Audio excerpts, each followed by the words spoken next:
Hoy les vengo a contar la historia de la familia Mendoza, quienes habían dedicado su vida a la siembra en su rancho en Guanajuato. Generación tras generación, los vastos campos de maíz que rodeaban su hogar habían sido su sustento, un lienzo dorado bajo el sol mexicano, un símbolo de su esfuerzo y de su arraigo a la tierra. Pero de un tiempo para acá, una extraña sombra se cernía sobre ellos, un velo imperceptible que teñía de inquietud cada día. Al principio era una sensación vaga, la de ser observados, una constante incomodidad que se les adhería a la piel como la humedad de la mañana. El viento, al pasar por las espigas, ya no sonaba como el canto familiar de la cosecha. Ahora parecía susurrar advertencias, llevar consigo un eco de algo antiguo y malévolo que acechaba en las profundidades del maizal, más allá de lo que el ojo podía ver. Los perros del rancho, antes guardianes leales y ruidosos compañeros, se negaban a acercarse a los límites del campo, al caer la noche aullando lastimeramente y arañando la puerta de la casa con desesperación, con el lomo erizado y los ojos desorbitados, fijos en la oscuridad del maizal como si vieran algo que los humanos no podían. La inquietud pronto se transformó en un miedo palpable que se instaló en el ambiente como el polvo en los muebles viejos. Las primeras señales claras de que algo andaba mal llegaron con el ganado. Los animales, antes robustos y sanos, comenzaron a aparecer mutilados. No eran ataques de coyotes o de los pocos jaguares que aún merodeaban la región. Los cortes eran limpios, casi quirúrgicos, como si hubieran sido hechos con una precisión inhumana. Lo más perturbador era que en la tierra húmeda, cerca de los cuerpos sin vida, no se veían huellas de animales, solo un rastro de algo pesado y arrastrado que se perdía en la vasta inmensidad del maizal, siempre hacia su corazón, hacia su centro. Una tarde, el pequeño Miguel, el hijo menor de la familia, un niño de apenas 7 años, lleno de la inocencia y curiosidad propias de su edad, jugaba cerca del campo cuando su pelota de trapo rodó entre las espigas, desapareciendo en la espesura. Corrió tras ella sin pensarlo 2 veces, y al adentrarse unos pocos metros, sintió una brisa helada que le erizó los vellos de los brazos, a pesar del calor de la tarde. Se detuvo en seco, el corazón latiéndole con fuerza en el pecho. Entre los tallos altos y susurrantes vio algo que lo dejó paralizado. Un ojo gigantesco y brillante que lo observaba. No era el ojo de un animal conocido, sino uno de un tono verdoso intenso, con una pupila vertical como la de un reptil, pero llena de una inteligencia macabra, una conciencia milenaria que lo penetraba hasta el alma. Miguel, con el rostro blanco del terror, soltó un grito que se ahogó en su garganta y corrió de regreso a la casa sin mirar atrás. Sus padres lo consolaron, atribuyendo su visión a la vívida imaginación de un niño, a un juego de luces y sombras entre las espigas, pero la imagen de ese ojo quedó grabada en la mente de la familia, una cicatriz invisible pero persistente. Con el paso de los días, los avistamientos se hicieron más frecuentes y ya no eran solo visiones de un niño. Figuras oscuras y alargadas se vislumbraban entre las espigas al atardecer, moviéndose con una agilidad antinatural, desapareciendo tan rápido como aparecían. La sensación de ser observados se volvió opresiva, casi asfixiante. Una noche, mientras el padre de familia, don Jorge, un hombre rudo y valiente acostumbrado a los peligros del campo, patrullaba el maizal con su vieja escopeta, sintió un aliento frío en la nuca que le heló la sangre.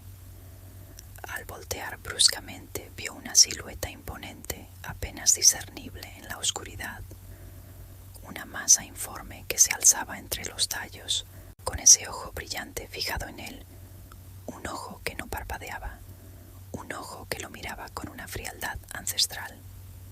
El ser no era humano ni animal, parecía una amalgama de sombras y carne, con ramas secas y hojas de maíz entrelazadas en su forma, como si hubiera emergido de la tierra misma. Don Jorge, con el pulso desbocado, disparó su escopeta, pero la bala pareció atravesar la criatura sin efecto, como si fuera solo una ilusión. El ser soltó un sonido gutural, como un crujido de espigas secas y un gemido prolongado, un sonido que resonó en el silencio de la noche y se desvaneció en la oscuridad del maizal, dejando tras de sí un rastro de olor a tierra mojada y a algo rancio, a putrefacción.